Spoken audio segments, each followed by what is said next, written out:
ಎಲ್ಲರಿಗೂ ನಮಸ್ಕಾರ. ಕನ್ನಡ ಮಾಣಿಕ್ಯ ಯೂಟ್ಯೂಬ್ ಚಾನಲ್ಗೆ ಸ್ವಾಗತ. ದಂತಕಥೆಯ ಇವತ್ತಿನ ಸಂಚಿಕೆಯಲ್ಲಿ ಡಾಕ್ಟರ್ ರಾಜ್ಕುಮಾರ್ ಹಾಗೂ ಜಯಂತಿ ಅವರ ನಡುವೆ ನಡೆದಂತಹ ಒಂದು ವಿಶೇಷ ಘಟನೆಯನ್ನು ತಿಳಿದುಕೊಳ್ಳೋಣ.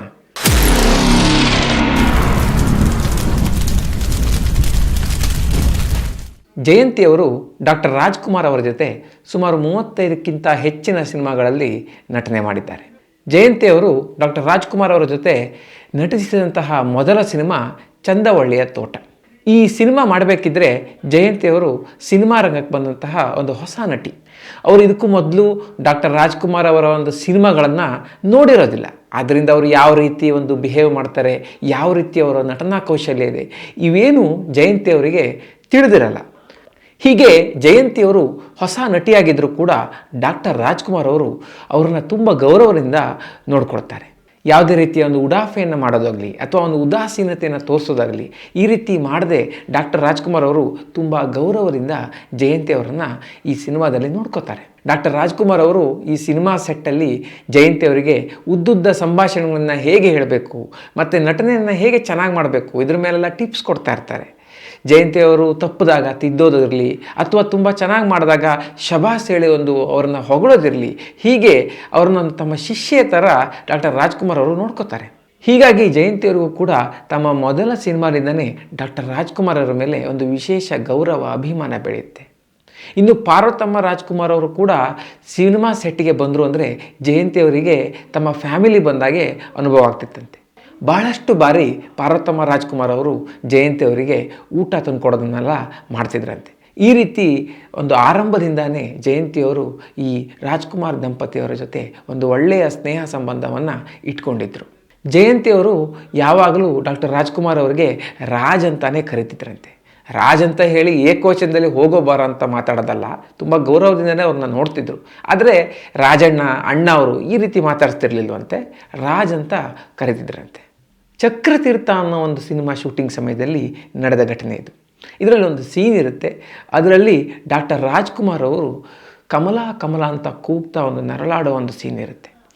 ಈ ಕಮಲಾ ಅನ್ನೋದು ಜಯಂತಿಯವರ ಕ್ಯಾರೆಕ್ಟರ್ ಆಗಿರುತ್ತೆ.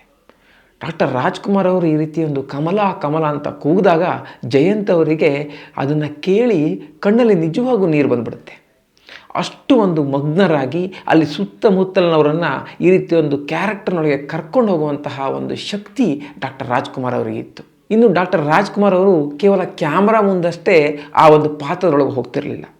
ಶೂಟಿಂಗ್ ಸಮಯದಲ್ಲಿ ಬಿಡುವಿದ್ದಾಗಲೂ ಕೂಡ ಉದ್ದ ಡೈಲಾಗ್ ಇದ್ದರೆ ಅವುಗಳನ್ನು ನೆನಪು ಮಾಡ್ಕೊಳ್ತಾ ರಿಹರ್ಸಲ್ ಮಾಡ್ತಾ ಒಂದು ಆ ಪಾತ್ರದೊಳಗೆ ಇರ್ತಿದ್ರಂತೆ. ಈ ರೀತಿ ಒಂದು ಉದ್ದುದ್ದ ಡೈಲಾಗ್ಗಳನ್ನು ಅವರಷ್ಟಕ್ಕೆ ಅವರು ರಿಹರ್ಸಲ್ ಮಾಡ್ತಿರ್ಬೇಕಾದ್ರೆ ಸುತ್ತಮುತ್ತಲ ಏನು ನಡೀತಿದೆ ಅಂತ ಅವ್ರಿಗೆ ಗೊತ್ತಾಗ್ತಿರ್ಲಿಲ್ವಂತೆ. ಅಷ್ಟರ ಮಟ್ಟಿಗೆ ಒಂದು ಕ್ಯಾರೆಕ್ಟರ್ನಲ್ಲಿ ರಾಜ್ಕುಮಾರ್ ಅವರು ಮಗ್ನರಾಗಿರ್ತಿದ್ರು.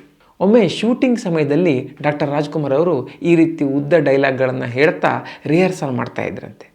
ಜಯಂತವರು ಆವಾಗ ತಮಾಷೆಗೆ ಅವರ ಸೀರೆ ಸೆರಗಿನ ತುದಿಯನ್ನು ಡಾಕ್ಟರ್ ರಾಜ್ಕುಮಾರ್ ಕೈಗೆ ಸಿಗುವಾಗೆ ಹೀಗೆ ಕೊಟ್ರಂತೆ.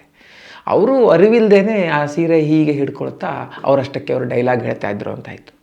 1-2 ನಿಮಿಷ ಆದ ನಂತರ ಜಯಂತಿಯವರು ಅವ್ರನ್ನ ಚುಡಾಯಿಸ್ಲಿಕ್ಕೆ ಅಂತ ಎಷ್ಟೊತ್ತು ಅಂತ ಸೆರಗು ಹಿಡ್ಕೊಳ್ತೀರಿ, ಸೆರಗು ಬಿಡ್ರಿ ಅಂತ ಹೇಳಿದ್ರಂತೆ. ಆವಾಗ ಡಾಕ್ಟರ್ ರಾಜ್ಕುಮಾರ್ ಅವರಿಗೆ ಈ ರೀತಿ ತನ್ನ ಕೈಯಲ್ಲಿ ಸೆರಗು ಹಿಡ್ಕೊಂಡಿದ್ದೀನಿ ಅಂತ ಗೊತ್ತಾಗಿದ್ದು.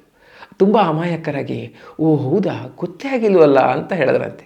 ಅಲ್ಲಿದ್ದವರೆಲ್ಲ ನಗಾಡಿದ್ರಂತೆ.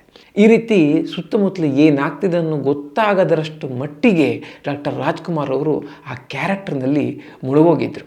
ಇನ್ನು ಜಯಂತಿಯವರು ಕೂಡ ಒಬ್ಬ ಹೊಸ ನಟಿಯಾಗಿ ಡಾಕ್ಟರ್ ರಾಜ್ಕುಮಾರ್ ಜೊತೆ ಒಂದು ನಟನೆಯನ್ನು ಪ್ರಾರಂಭಿಸಿದರೂ ಕೂಡ ಇಷ್ಟರ ಮಟ್ಟಿಗೆ ಒಂದು ತಮಾಷೆ ಮಾಡುವಷ್ಟು ಅವರ ಜೊತೆ ಒಂದು ಒಳ್ಳೆಯ ಸ್ನೇಹ ಸಂಬಂಧವನ್ನು ಇಟ್ಕೊಂಡಿದ್ರು.